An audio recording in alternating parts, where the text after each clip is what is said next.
I am the Director of Strength and Student Wellness here at Crespi. It's a new position this year. I've been here for 17 years. I've been the athletic trainer, the strength coach, a track coach, a football coach, taught in the science department. I've done a lot of things, and I've just been very fortunate that this year I am able to focus and narrow down to strength coach and starting a student wellness program here at Crespi. So I decided my first mission here at Crespi with student wellness was going to be with nutrition. Just a quick statistic for you. 50 to 60% of the calories that your son ingests during the day is right here on campus at Crespi. So whatever they are bringing from home or whatever they choose to eat from the cafeteria, I think that plays a significant role in their overall calorie intake during the day. So I think it's very important that we focus on nutrition here at school and as well as at home, because what they are bringing from home, if they don't choose to use the cafeteria, again, that's what they're bringing from home is up to you as parents. So, step one in student wellness is education, and that is exactly what this evening is all about. Our guest speaker is the Director of Sports Nutrition at UCLA, where she provides counseling for over 400 of the student athletes at UCLA. So I'd like you to please welcome Beth Miller.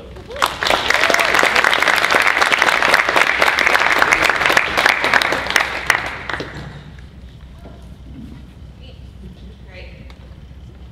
Is this at a good height? Everyone hear me? Okay. Awesome. Thank you for having me tonight, Jess, and thank you all for coming. I'm really excited to be here. Just a little bit of a background about myself. Grew up in Wisconsin. I did my undergrad down in Tennessee and got my start in sports nutrition there at the University of Tennessee.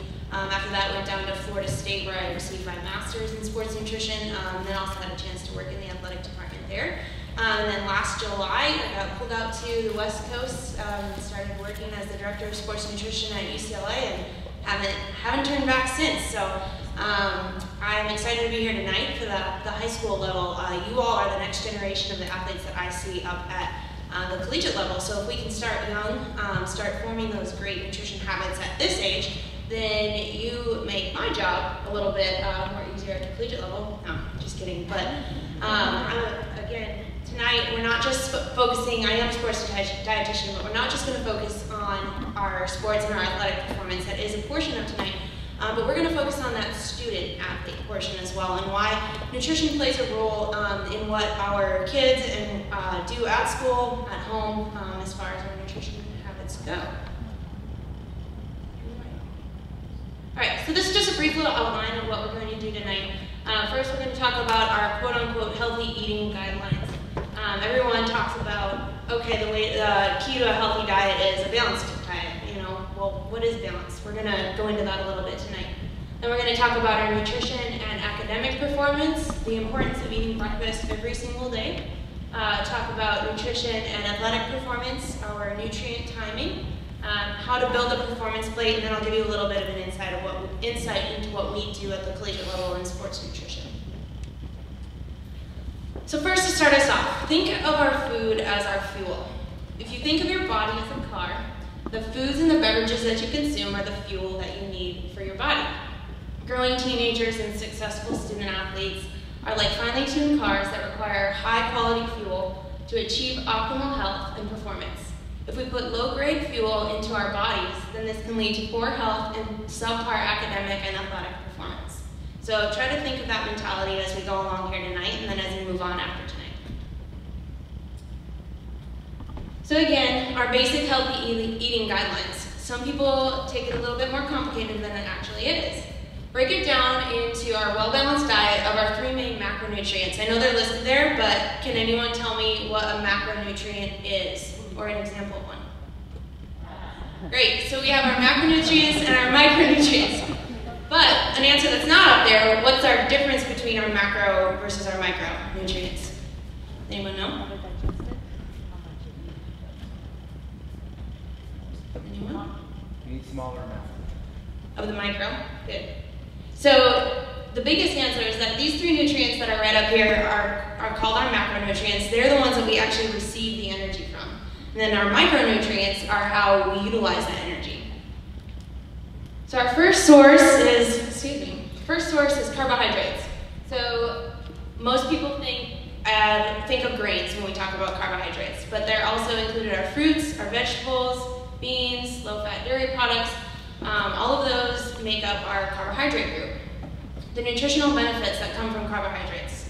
First, they're our main source of energy, and they also provide those vitamins, minerals, and our fiber. Our general health benefits are that they help with regularity, so they help our digestive system move smoothly because of the high fiber content. They can reduce our blood cholesterol levels and lower our risk of chronic diseases like heart disease, diabetes, and cancer. And then if we're looking at a performance benefit, carbohydrates are our main source of fuel for high-intensity exercise.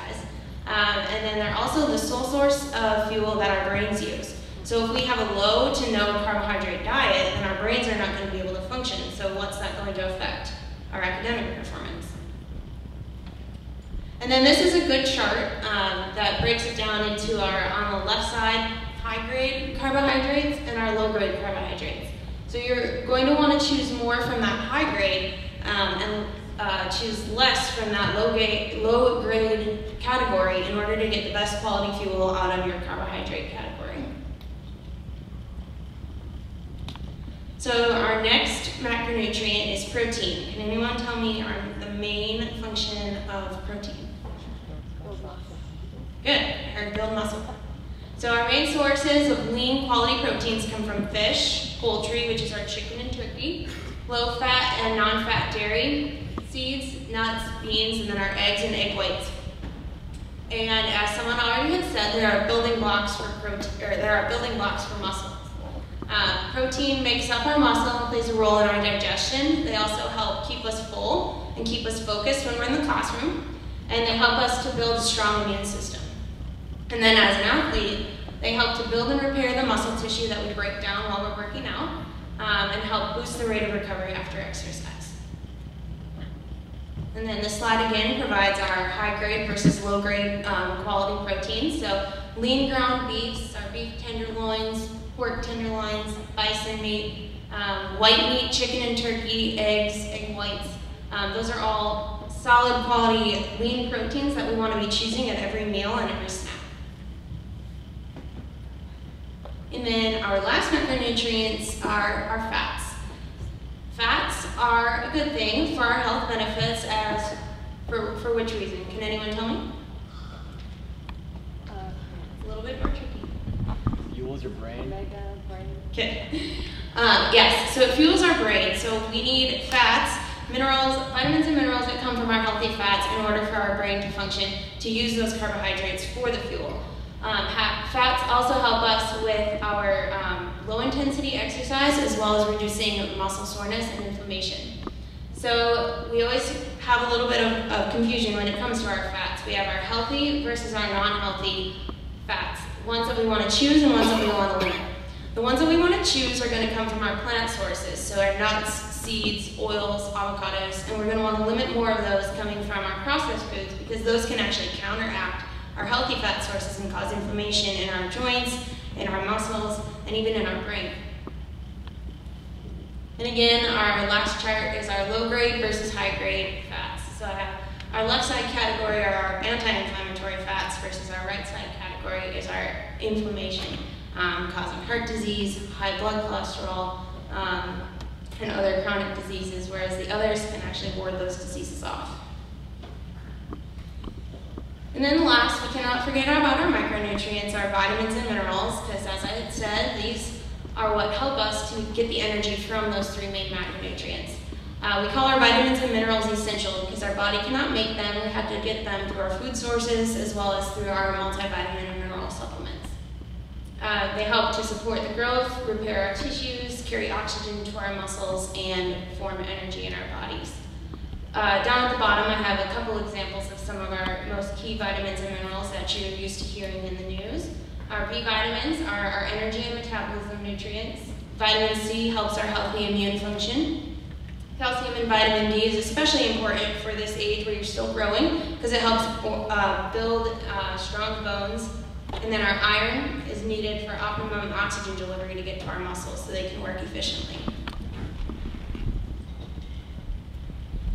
So now how does this all come into play and affect our academic performance? If we're not eating and getting in all of these vitamins, minerals, and other essential nutrients, then studies are actually showing that it's impacting our students' thinking skills, behavior, and overall health, which will then have a domino effect on their academic performance. Nutrient deficiencies can impair our cognitive development, so that's starting at an early age, even before high school, and then on into college. Diets that are high in trans and saturated fats, so that's those low-grade fuel fats that we were just talking about, can actually have a negative impact on the brain and impair your memory. And then the last stat up there we're going to talk about next is how important breakfast is for our diet, or how important breakfast is for our performance, excuse me. Breakfast fuels our body and our brain to get started in the day.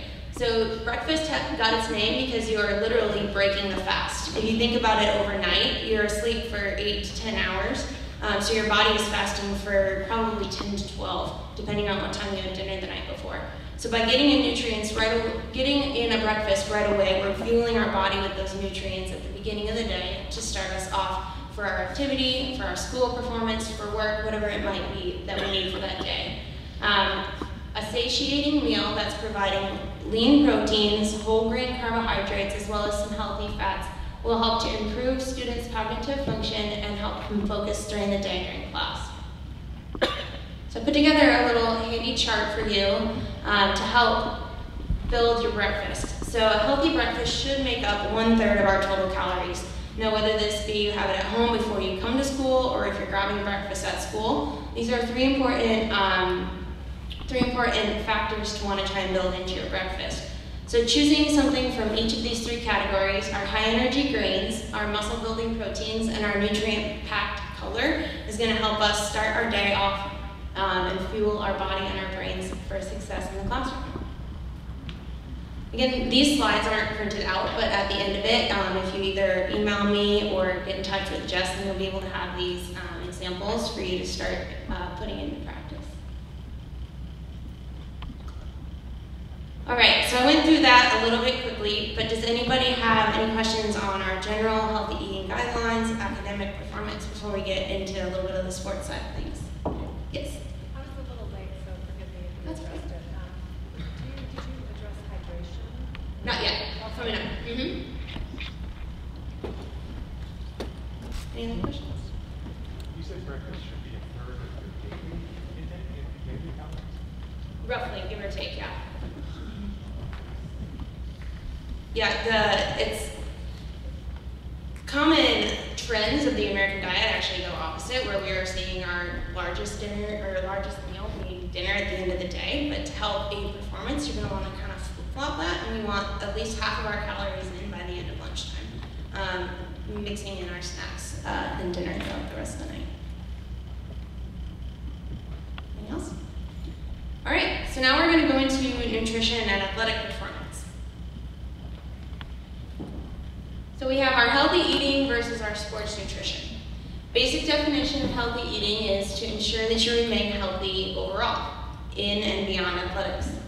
Then sports nutrition, the science of this, focuses on keeping you hydrated, fueling your exercise, and promoting rapid recovery after exercise. Successful student athletes need to focus on both our healthy eating and our sports nutrition. So the easy definition of sports nutrition is the practical science of hydrating and fueling before, during, and after. When done correctly, sports nutrition principles can immensely help your academic or athletic performance, and when it's done incorrectly, it can actually disrupt and hinder your performance. So these are just a few of the many benefits that sports nutrition has for student athletes. First, it's allowing you to train longer and harder. Second, delays fatigue, promotes recovery between your workouts and your games, improves strength and body composition, decreases our risk of injury and illness, and then it also improves our concentration both on the field, on the court, in the classroom. overall, down at the bottom there, enhancing our performance. So some tips for fueling before exercise. We want to start with a full tank. So again, going back to that analogy of our body being as a car. We want to start with a full fuel tank. So we want our carbohydrate stores within our muscles to be high. We want to be fully hydrated. And then we also want to make sure that things are not too heavy on our stomach to cause GI issues. So for that, we want to include small amounts of protein because it can actually help reduce our post-exercise muscle soreness. But if we have too much, that will go back to being too heavy on our stomachs. Low in fat and fiber, high in carbohydrate, high in fluids. So drinking lots of fluids, general recommendation is about 16 ounces of water for 2 hours before your exercise, and then 8 to 16 ounces within 15 minutes prior to exercise. Again, as you're going to learn as we go along, our sports nutrition principles are very different from athlete to athlete. These are just general recommendations, and you have to play along with it, trial and error, to see how much to get you fueled and hydrated, ready to go. These are some good examples of some pre-training meals and snacks. About 2 to 4 hours before is when we want that pre-game meal or pre-training meal. And again, high in carbohydrate, moderate in protein, low in fat and fiber. And then within 30 to 60 minutes before is when we want to be what we would call topping off our fuel stores. So at this point, we want to narrow it down to pretty much just quick carbohydrates and fluids to top our fuel tanks off. So say you have a morning competition. You're not going to get up at 3 in the morning to eat breakfast if you have to be competing at 7 a.m. So that's a tough one. That's where you really want to focus on your dinner the night before. Well balanced, high in lean proteins, higher in carbohydrates, definitely higher in fluids, to wake you up in a fairly fueled state. And then you're going to want to focus on that category of the 30 to 60 minutes before to at least get something in quick, so you're not starting on an empty tank. Now, fueling during training.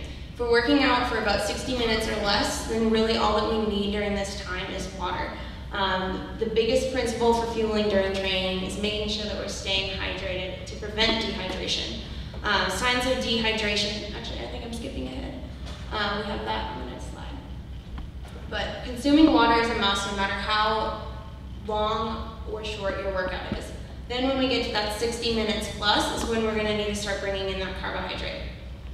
So easily digestible carbohydrates are examples of things like fruit, dried fruit, energy chews, sports drinks, pieces of jam sandwiches, anything that's easy for you to digest but give you that quick boost of energy. And then eating after training. This is something that is often neglected, especially we see in the younger populations, is our recovery nutrition. Recovery nutrition is extremely important to help get you ready for that next day. We're not usually thinking about that on how what we're doing after we're done with one practice is going to hurt us or help us the next day. But nutrition is something that comes hugely into play. Just like you need to stretch and cool down, you need to cool down and rebuild your muscles and carbohydrate stores. So it starts immediately. Within the first 15 to 60 minutes, 60 being your max, you want to make sure that you're getting in a good source of carbohydrate as well as about 15 to 20 grams of protein. So that comes in things like our chocolate milks, our recovery shakes, Greek yogurt smoothies, to build up our muscle stores of carbohydrate and then repair our damaged muscle tissue. As well as wanting to get in some antioxidants from our berries, cherry juice, healthy fats to help reduce our inflammation. And these are some good examples of recovery meals and recovery snacks. Again, that top category of our recovery snacks is something you want to get in within that first 30 to 45 minutes, and then follow it up with a good recovery meal about 2 hours later.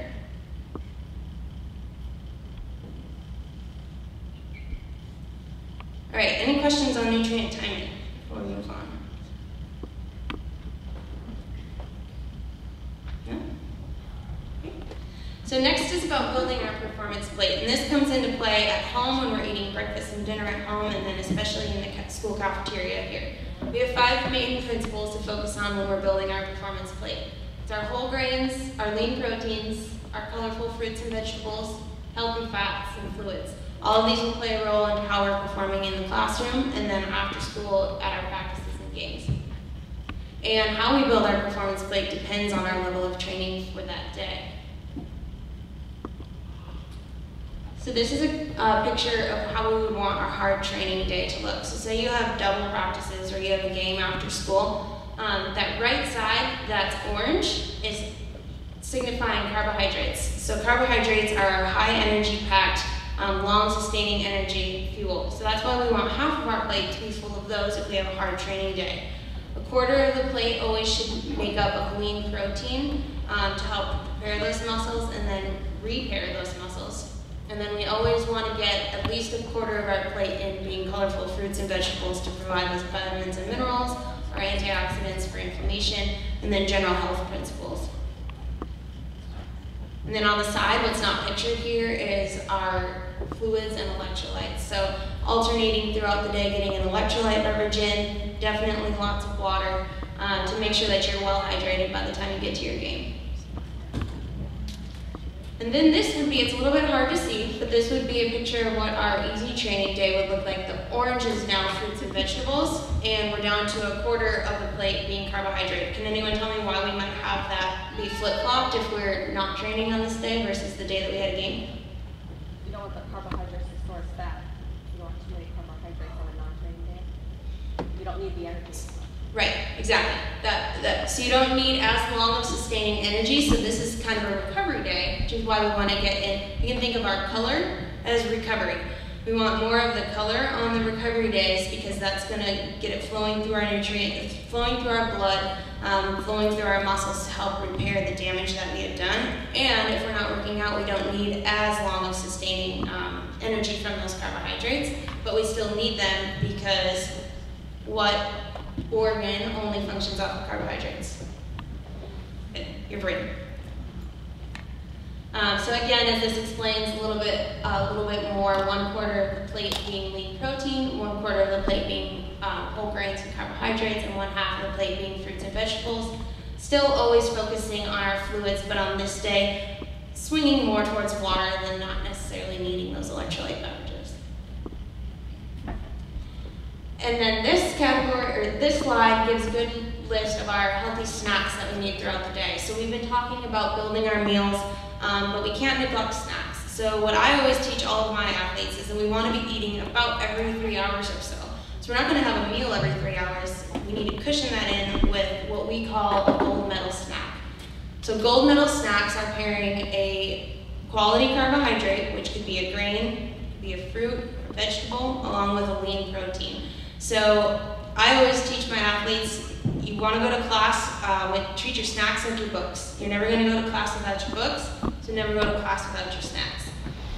Because if we go any longer than 4 to 5 hours without eating anything, our body goes into what we call a mini starvation mode.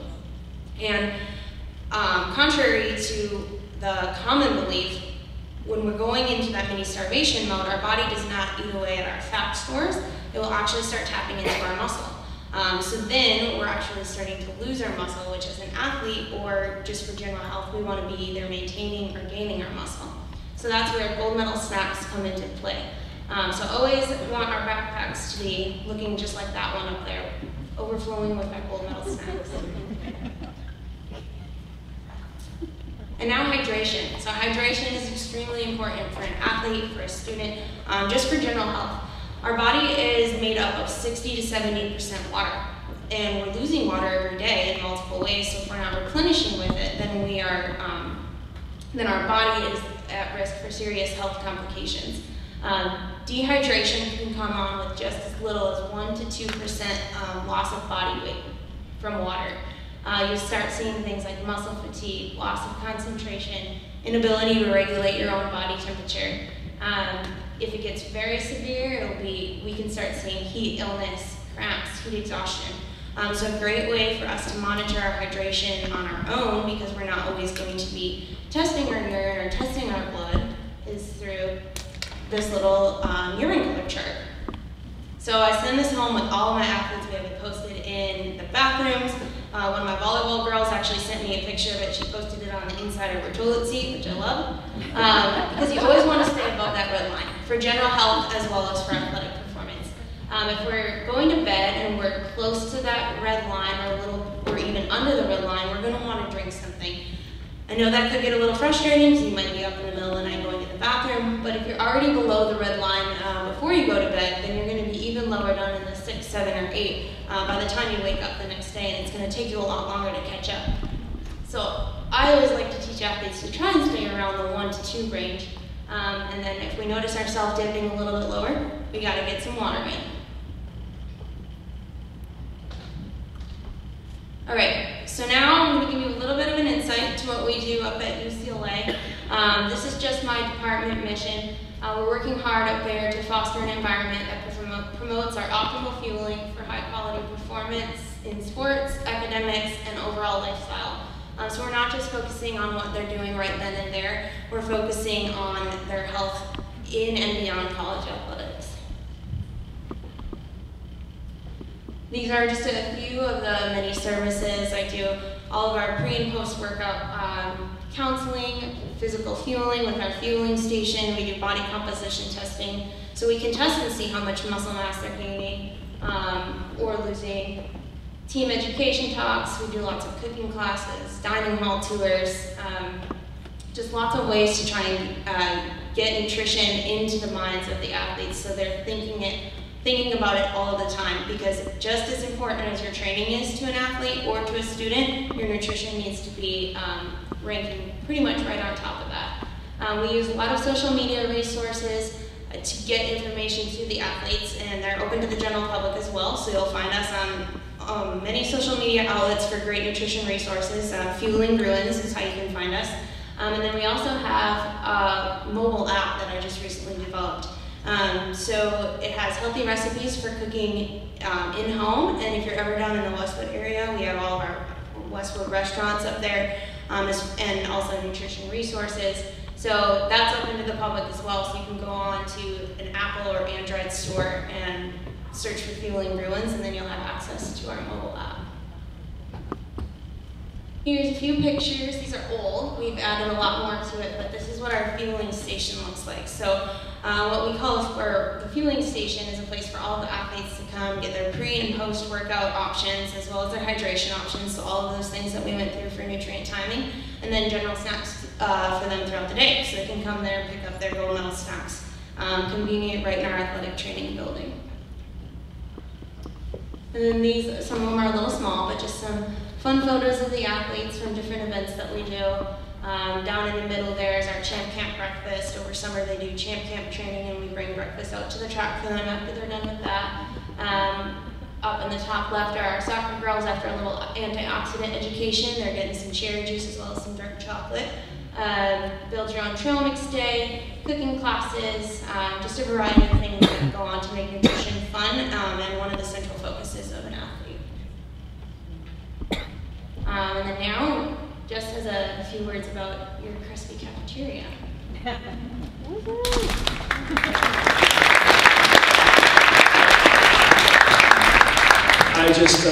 I just wanted to mention, we do have a couple of representatives here, Lulu and Cynthia from our cafeteria. And I just wanted to mention that we've had some great meetings this summer, and part of the mission to really bring attention to nutrition here on campus. We've been working with them about making some additional changes to the Crespi menu to provide some healthier options for the students, faculty, people that go into the cafeteria. So I just wanted to mention that moving forward, we're going to continue to work together and to work to modify the menu, healthier options. One thing that I am looking to do real soon is to get our menu on the Crespi website so that you have access to it, so that can help you plan your meals when you are able to see what is available for lunch coming up for the week. As busy parents, as most of us are, maybe sometimes you don't have time to prepare meals and give it to your son to go off to school. So if you can look ahead of time, hey, Crespi's having barbecue chicken and green beans and red potatoes tomorrow. Hey, that's one great lunch once you grab lunch at school tomorrow. So that's all I wanted to mention about that.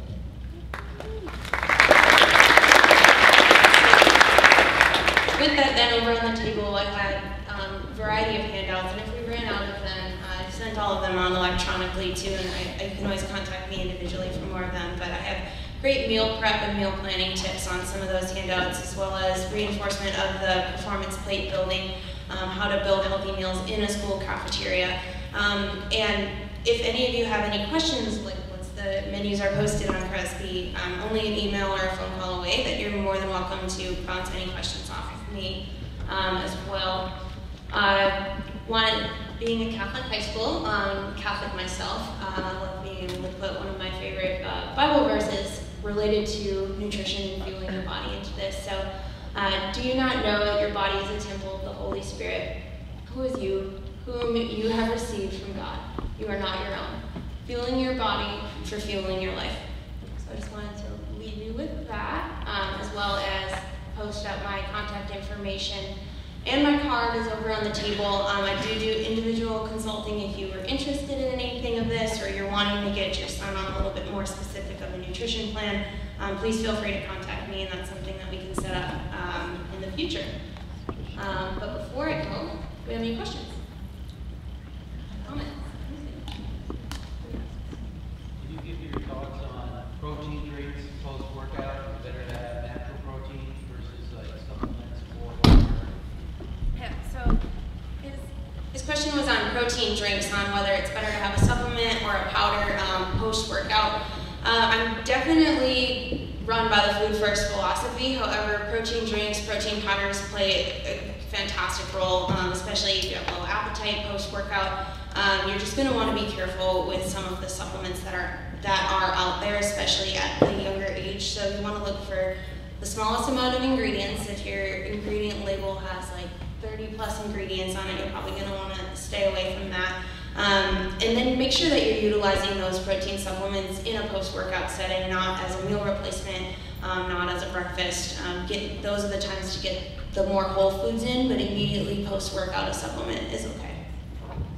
If your son's weightlifting, you start to lift weights and gradually increase that, is the post-workout for typically, I don't just giving him like a little bit of chocolate milk, for his regular like cardio type, but with weightlifting, is that going to be a different type of recovery rate?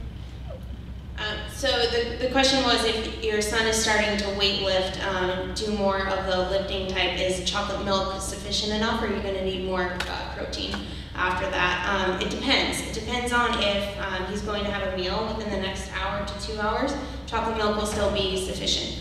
So our minimum amount of protein that we're going to want to get in within that 30-minute window is 10 grams. As these boys are growing, getting older, then you're going to want to sway more towards the 15 to 20.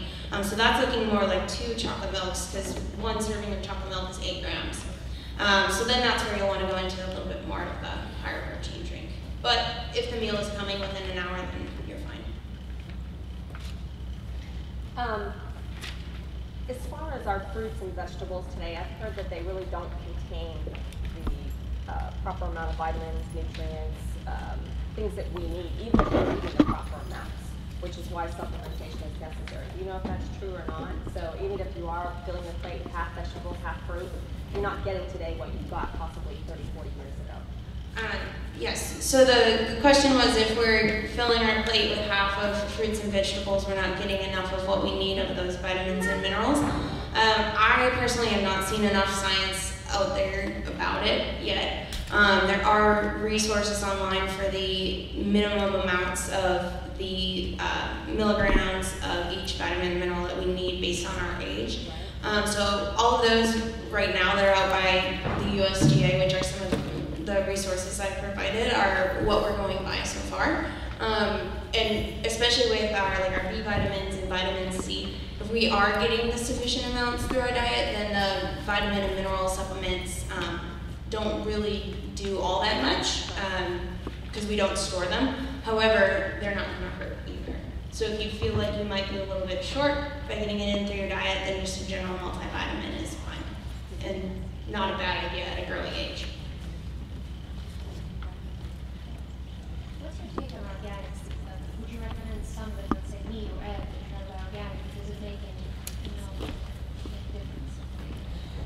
So the question's about organic foods and if it really makes any difference or not. The biggest area where it would make a difference is what we call the dirty dozen. So you can, if you just Google it, dirty dozen, there's 12 different fruits and vegetables that are the most contaminated by non-organic. Beyond that, the health benefits, all the nutrients that are within an organic versus non-organic meat are exactly the same. So then it just depends on your own, personal beliefs and if you're wanting to pay that extra. So like an organic lean ground beef versus a non-organic lean ground beef, your nutritional value is going to be exactly the same.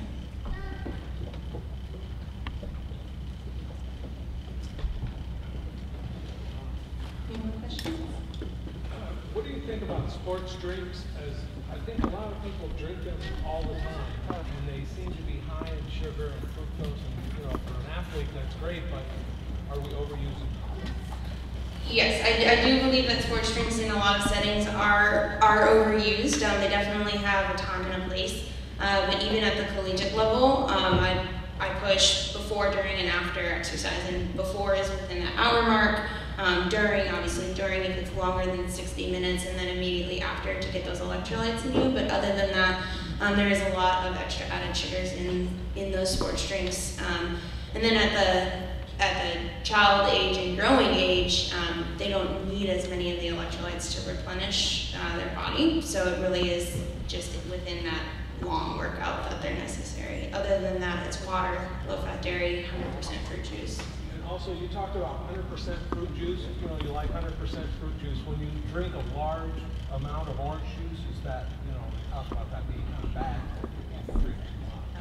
So you have a small amount that you use? Or? Yeah, so when it comes to juice, you also want to pay attention to serving size for that. So our general serving size is 8 ounces, which is about half of one of these. Sometimes we will pour that large glass, and you're actually getting about 2 to 3, sometimes even 4 actual oranges within that. But what you are missing in the juice is the fiber. And so that's why peeling an orange may take a little bit longer, but you're going to get more bang for your buck out of that. You're going to have less calories, less of the sugar, and you're going to get the fiber in. But juice plays a great role if you, say, have a low appetite before you're about to work out. Then that's quick sugars to get it in, but always with 100% fruit juice, just like anything, whether it's healthy for you or not. If you have it in too large of amounts, then it can start to have those adverse effects. So it's paying attention to serving sizes with juice.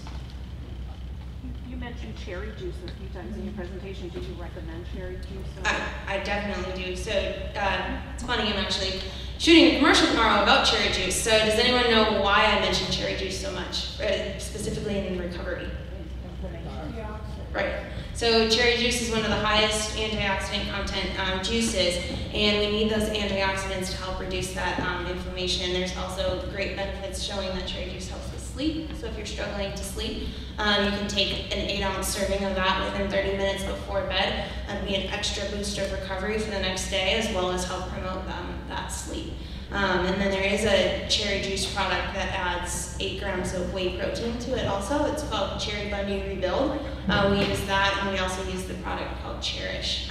So that is doubly getting your recovery because you get the protein as well as the high antioxidant content. Cherry Bundy and Cherish are the 2 biggest ones.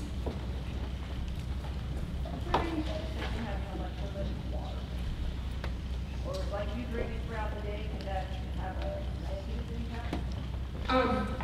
So the question was about electrolyte water, and could it have a negative impact? So there is a point where we can actually, yes, be overhydrated. Well, actually, that's from water. That's not from too much electrolytes, but it can go either way. We either have too much water depleting our electrolyte stores, or the opposite effect, where we do have too much. If you are an athlete who is sweating a lot, then you don't really have too much to worry about with that. But if you're not a high content sweater, then the electrolyte replenishment, you're not really needing that too many times throughout the day. But that could be a good replacement for, say, a sports drink, because you're not getting the sugar, but you are replenishing the electrolytes. The sports drinks do have a role during the workout. Right. A 2-hour workout halfway through. Yes, they have the double effect. They have the carbohydrate for energy and then the electrolytes for rehydration. So like if you take a Powerade light, that doesn't have any of that. Is that really It's helping with the rehydration. Yeah, so that is something that we do use, is like the Powerade Zeros.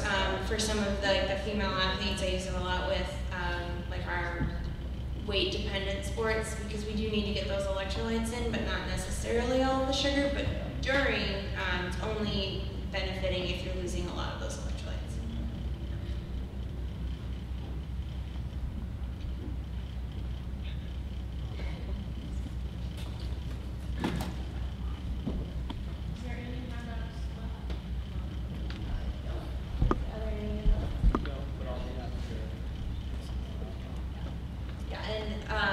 Again, my business cards all gone too. I have more of them.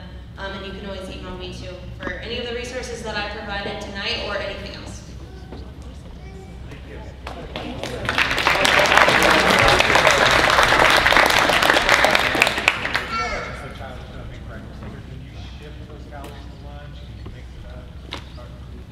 You can.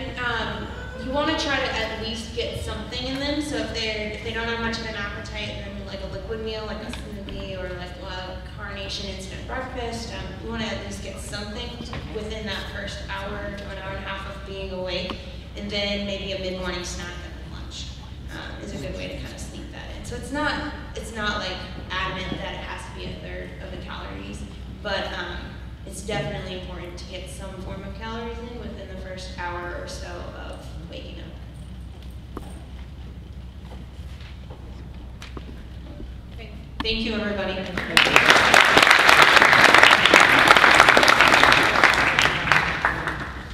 Okay, thank you very much for coming. Really appreciate it. You can contact Beth or myself in terms of the handouts and other information.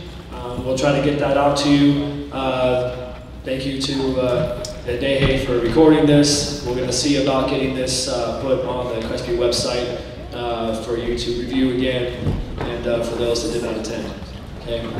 Thank you very much, everybody.